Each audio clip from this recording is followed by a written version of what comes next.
यूहन्ना 21 उसकी 15 आयत को आप अपनी स्क्रीन के ऊपर पढ़ेंगे। भोजन करने के बाद यीशु ने शिमोन पतरस से कहा, हे शिमोन यूहन्ना के पुत्र, क्या तू इनसे बढ़कर मुझसे प्रेम रखता है? उसने कहा, हां प्रभु, तू तो जानता है मैं तुझसे प्रीति रखता हूं। उसने उससे कहा, मेरे मेमनों को चरा। अपने पड़ोसी को बोलो, अगर तू परमेश्वर से प्यार करता है तो परमेश्वर की रूहों को चरा। हालेलुया।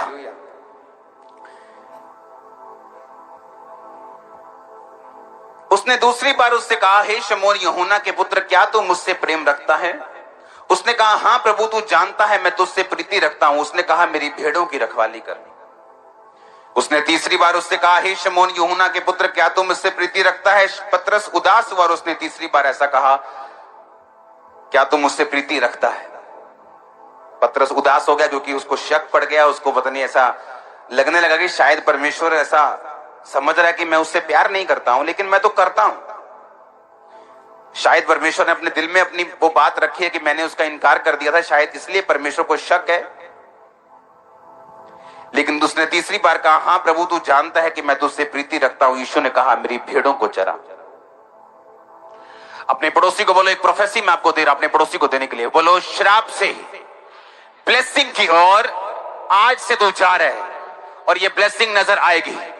आमीन ऊंचा तो ये ब्लेसिंग आपकी।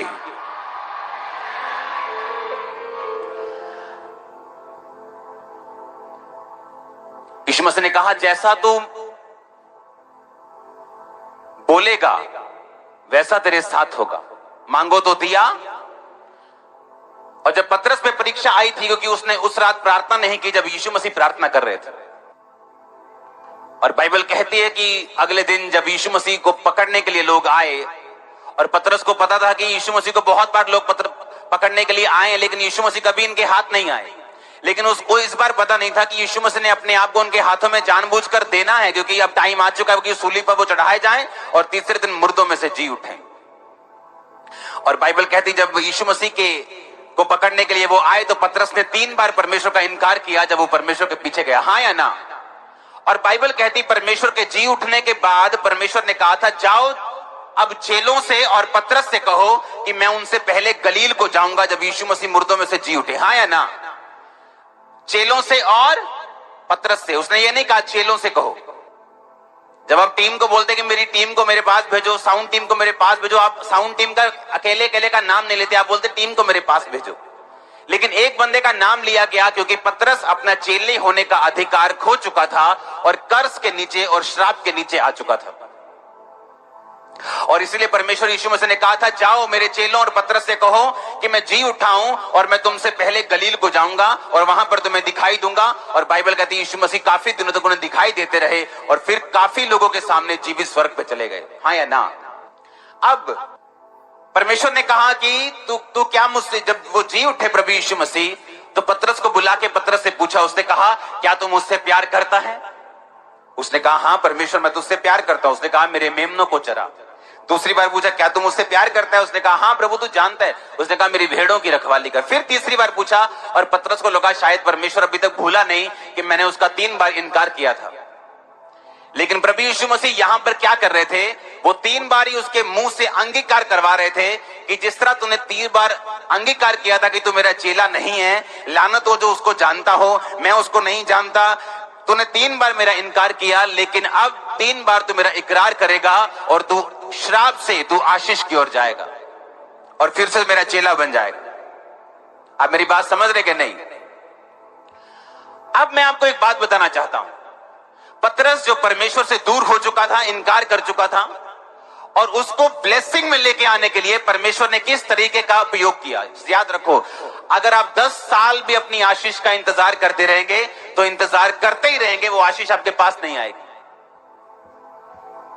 सुलेमान ने कहा परमेश्वर बोलता है क्या चाहिए तेरे को? जब वो बहुत सी भेंट चढ़ाता है, रात को परमेश्वर सपने में नजर आता है और बोलता है क्या चाहिए? उसने कहा मैं तो एक लड़का हूं, इतनी बड़ी प्रजा का मैं काम नहीं कर सकता, मुझे ऐसी बुद्धि चाहिए कि मैं ये प्रजा का न्याय कर सकूं। परमेश्वर ने कहा तूने बुद्धि मांगी, लेकिन मैं तुम्हें धन भी दूंगा, ऐश्वर्य भी दूंगा, जो आज तक मैंने किसी को नहीं दिया। क्यों? क्योंकि उसका बाप दाऊद जो था, अपनी लाइफ का सारा पर्सनल गोल्ड परमेश्वर को दे चुका था, बीज बो चुका था। और परमेश्वर ने कहा तूने अब तक इतिहास का सबसे बड़ा बीज मुझे दिया है, मैं तुझे इतिहास का अब तक का सबसे अमीर आदमी करूंगा। अपने आप कुछ नहीं होता, अपने आप कुछ नहीं होता। आज लोग ऐसे हैं जो फाइनेंशियल प्रार्थना ही करते रहते बैठकर, परमेश्वर कब मेरी नौकरी लगेगी, परमेश्वर कब मेरी ये होगा, परमेश्वर कब ऐसा होगा, और सब कुछ परमेश्वर ने आपके हाथों में दिया हुआ। हालेलुया। मैंने नाइजीरिया में होना और वहां पर मैंने अपने एक एक कतरे को बो देना, और वापसी में मैंने अपनी टीम को फोन करना। मैंने कहा कितने टेंट है हमारे पास जी 400 टेंट है, हमारे पास 300 टेंट है। अच्छा डबल कर दो। ऐसे कैसे डबल कर दें? ऐसे कैसे हो सकता है कि कलीसिया सीधा 20,000 से सीधा 40,000 हो जाए? ऐसे कैसे हो सकता है? और मुझे मालूम था कि मैं वो बो के आया हूं जो मैंने पहले कभी नहीं बोया, मैं वो करके आया हूं, मैं उतनी प्रेयर करके आया हूं जितनी मैंने पहले कभी नहीं की। मुझे मालूम है मुझे इतना रिजल्ट मिलेगा जैसा मैंने पहले कभी नहीं देखा। और लोगों को लगता था शायद बड़ी मीटिंग के कारण लोग आए। नो, वो लोग रेगुलर हो चुके थे मिनिस्ट्री में, क्योंकि जो कुछ आप बोते हैं वो कुछ आप काटते हैं। अब परमेश्वर ने मेरे हाथों में दिया हुआ था, उसके हाथ में नहीं था। उसने कहा मैंने तुम्हें स्ट्रक्चर दे दिया, मैंने तुम्हें सिस्टम दे दिया, अब उस सिस्टम के अनुसार तू काम करेगा और तू बढ़ेगा। ऐसे पास्टर भी हैं जो 10-10 साल प्रार्थना करते रहते हैं कि हे परमेश्वर मेरी कलीसिया कब बढ़ेगी, तो कब लोगों को लेके आएगा, कब रूहों को बचाएगा, लेकिन कभी नहीं बोते, कभी प्रेयर में नहीं जाते, कभी फास्टिंग में नहीं जाते, अपना हार्ट परमेश्वर के लिए कभी नहीं खोलते। जब ये चर्च बन रही थी, साथ साथ मैं दूसरी चर्चों को भी सपोर्ट कर रहा था, अभी भी कर रहा हूं।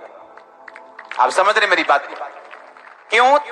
क्योंकि जब अगर हम बोएंगे तो हम क्या करेंगे, और हम अगर हम ऐसा बीज बोएंगे जो पहले कभी नहीं बोया, तो ऐसी फसल काटेंगे जो पहले कभी नहीं काटी। अब परमेश्वर को यह बात मालूम थी। अब मैं आपको बताता हूं कहां पंजाबी किथे कुंडी फसी कहते ना, किथे प्रॉब्लम है, की पंगा की है, वो मैं तुम दसदा किथे प्रॉब्लम।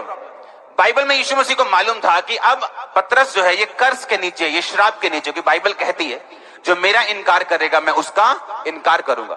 मैं भी अपने पिता के दूतों के सामने बोल दूंगा कि ये मेरा बेटा या बेटी नहीं, मैं इसको जानता तक नहीं। इसका मतलब वो नरक का अधिकारी है, स्वर्ग का अधिकारी नहीं, वो कर्ज के नीचे, वो श्राप के नीचे। इसका मतलब परमेश्वर को मालूम था कि पतरस श्राप के नीचे है, जब तक ये अंगीकार नहीं करेगा दोबारा से, और जब तक ये वो काम नहीं करेगा जिस काम के साथ ब्लेसिंग मिलती है। और पतरस को बुला के परमेश्वर ने कहा तू प्यार करता है मुझसे? हाँ, मेरे मेमनों को चरा। फिर पूछा मुझसे प्यार करता है? उसने कहा हाँ, मेरी भेड़ों की रखवाली कर। फिर तीसरी बार सचमुच मुझसे प्यार करता है? उसने कहा हाँ प्रभु, तू जानता है मैं तुझसे प्यार करता हूं, मेरे भेड़ों को चरा। कलीसिया, एक क्वेश्चन आप अपने आप से करो और मैं भी आपसे करता हूं, क्यों परमेश्वर आपको ब्लेस करे? क्यों? क्या रीजन है? क्या कौन सी रिश्वत आपने दी है? या अगर आप ब्लेस नहीं होंगे तो परमेश्वर का क्या नुकसान होगा? अपने पड़ोसी से पूछो, बोलो परमेश्वर अगर तुझे ब्लेस नहीं करे तो तू परमेश्वर का क्या नुकसान कर लेगा? अगर वो तुझे ब्लेस करें तो तू उसका क्या फायदा कर लेगा? आप मेरी बात समझ रहे कि नहीं? अगर वो आपको ब्लेस ना करे, कौन सी कोर्ट में उसको घसीट सकते हो? किसी कोर्ट में नहीं। किस कोर्ट में केस करोगे? किसी कोर्ट में नहीं। किसको शिकायत करोगे? किसी को नहीं। कौन उससे ऊपर है? कोई भी नहीं। तो वो क्यों आपको ब्लेस करे? और अगर वो आपको ब्लेस ना करे तो उसका क्या बिगाड़ लेंगे हम? परमेश्वर ने सीधा सीधा नए नियम में उत्तर दिया। उसने कहा अगर तू मुझसे प्यार करता है और तू श्राप से आशीष की ओर जाना चाहता है तो मेरे मेमनों की रखवाली कर, मेरे मेमनों को चरा, मेरे भेड़ों की रखवाली कर, मेरी भेड़ों को चरा। यानी तेरी जिंदगी पूरी तरह से सुसमाचार पर डेडिकेट होनी चाहिए, समर्पित होनी चाहिए, परमेश्वर के राज्य के लिए तेरी जिंदगी होनी चाहिए। अगर तू ऐसा करता है, अगर तू ऐसा है तो परमेश्वर ने कहा हाँ, तू फिर मैं ये जान जाऊंगा कि तू सचमुच मुझसे क्या करता है? प्यार करता है। आमीन।